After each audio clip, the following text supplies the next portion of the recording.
Eden గార్డెన్స్లో Lucknow super giants team అదరగొట్టింది. ఈ మ్యాచ్లో కేవలం 4 పరుగుల తేడాతో విజయాన్ని అయితే వాళ్ళైతే సొంతం చేసుకోవడం జరిగింది. సో ముందుగా Lucknow super Giants batting lineup విషయానికి వస్తే మిచెల్ మార్ష్ ఎక్సలెంట్ స్టార్ట్ అయితే ఇచ్చాడని చెప్పుకోవచ్చు. బోత్ ఓపెనర్స్ దగ్గర నుంచి చాలా అంటే చాలా మంచి పర్ఫార్మెన్స్ ఇచ్చింది. సో లక్నో సూపర్ జైంట్స్కి అయితే ఓపెనర్స్గా ఈ మనిషి అయితే చాలా అంటే చాలా అయితే ఇన్క్లూడ్ చేస్తున్నాడు. సో తన బ్యాటింగ్తో సో తన స్టాట్స్ కూడా చూసుకోవచ్చు. సో ప్రీవియస్ 5 గేమ్స్లోనూ ఎక్సలెంట్ పర్ఫార్మెన్స్ ఇస్తున్నాడని చెప్పుకోవచ్చు. సో తనకు సపోర్ట్గా నికోలస్ పూరన్ ఈ 36 బంతుల్లోనే 87 పరుగులు చేసి అసలు చుక్కలు చూపించాడని చెప్పుకోవచ్చు డెత్ ఓవర్స్లో కోల్కతా బౌలర్స్కి. సో అతని స్టాట్ చూసుకున్న లాస్ట్ 5 గేమ్స్లో అతను అయితే యావరేజ్ 72 ఉంది, అలాగే స్ట్రైక్ రేట్ చూసుకున్న 225 ఉందంటే అర్థం చేసుకోవచ్చు. సో అలాంటి అతను ఎలాంటి బ్యాటింగ్ అయితే ఆడుతున్నాడు, సో విధ్వంసం అయితే క్రియేట్ చేస్తున్నాడని చెప్పుకోవచ్చు లక్నో సూపర్ జైంట్స్ టీం తరపున. సో వాళ్ళు ఈ మ్యాచ్లో 4 పరుగుల తేడాతో సో ఒక సూపర్ విక్టరీ అయితే స్కోర్ చేయడం జరిగింది. సో చాలా అంటే చాలా క్లోజ్ మ్యాచ్ అని చెప్పుకోవచ్చు ఈ మ్యాచ్ కూడా. సో ముందుగా కోల్కతా టీం అయితే టాస్ గెలిచి వాళ్ళైతే చేజింగ్ తీసుకోవడం జరిగింది.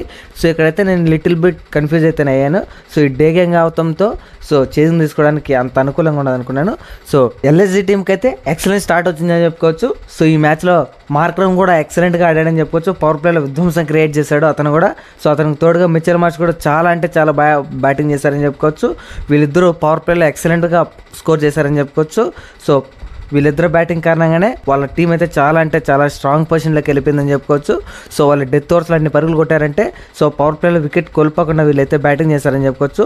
సో మెయిన్లీ మిచెల్ మార్ష్ అయితే సో అతనైతే the pure mass and class mix చేసి కొడుతున్నాడని చెప్పుకోవచ్చు. సో తన స్టాట్స్ చూసుకున్న, తన బ్యాటింగ్ లైనప్ చూసుకున్న ఎక్సలెంట్గా అంటే ఎక్సలెంట్గా ఆడుతున్నాడు. సో ఆ హిట్టింగ్ ఎబిలిటీ కానీ సో ఎల్ఎస్జీ టీంకి అయితే చాలా అంటే చాలా బెనిఫిట్ అవుతుంది ఓపెనర్ స్పాట్లో.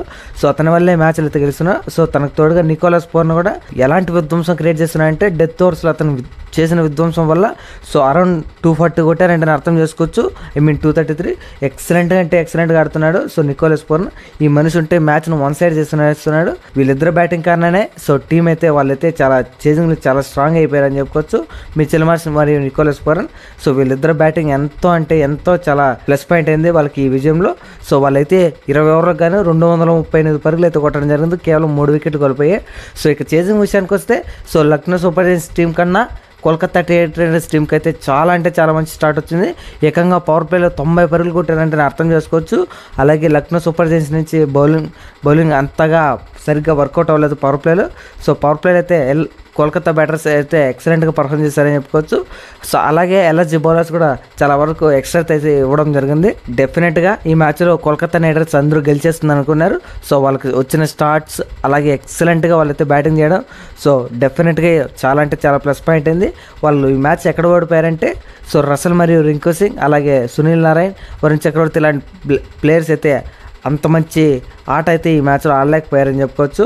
సో మెయిన్లీ రసల్ మరియు రింకు సింగ్ ఫినిషింగ్ అయితే సరిగ్గా లేకపోయింది ఈ మ్యాచ్కి. సో చాలా అంటే చాలా కంఫర్టబుల్ పొజిషన్లో ఉన్న కోల్కతా నైట్ రైడర్స్ ఈ మ్యాచ్ ఓడిపోయారంటే ఎవ్వరు అసలు ఊహించుండరు. సో చాలా అంటే చాలా క్లోజ్గా వెళ్ళిపోయింది. సో ఈజీగా గెలిచేస్తారు అనుకున్న మ్యాచ్ని కోల్కతా నైట్ రైడర్స్ అయితే 4 పరుగుల తేడాతో అయితే ఓడిపోవడం జరిగింది.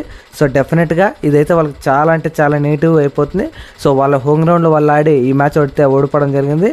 ఈ మ్యాచ్లో కోల్కతా నైట్ రైడర్స్ ఓడిపోతుందని ఎవరైతే ఊహించుండరు. సో డెఫినెట్గా ఈ మ్యాచ్లో కోల్కతా నైట్ రైడర్స్ అయితే ఓడే మ్యాచ్ అయితే కాదు. సో వాళ్ళైతే చాలా అంటే చాలా కంఫర్టబుల్ పొజిషన్లో ఉన్నారని చెప్పుకోవచ్చు. మిగిలిన 48 బంతులు 86 పరుగులు కొట్టాలంటే సో బాల్ టు రన్ తీసుకున్న ఈజీగా గెలిచేసే అవకాశంలో ఉన్నారు. సో అలాంటి సిచ్యువేషన్లో నుంచి వాళ్ళైతే మ్యాచ్ 4 పరుగుల తేడాతో ఓడిపోయారంటే అర్థం చేసుకోండి. డెత్ ఓవర్స్లో ఎల్ఎస్జీ బౌలర్స్ ఎలాంటి కంబ్యాక్ ఇచ్చేసారో.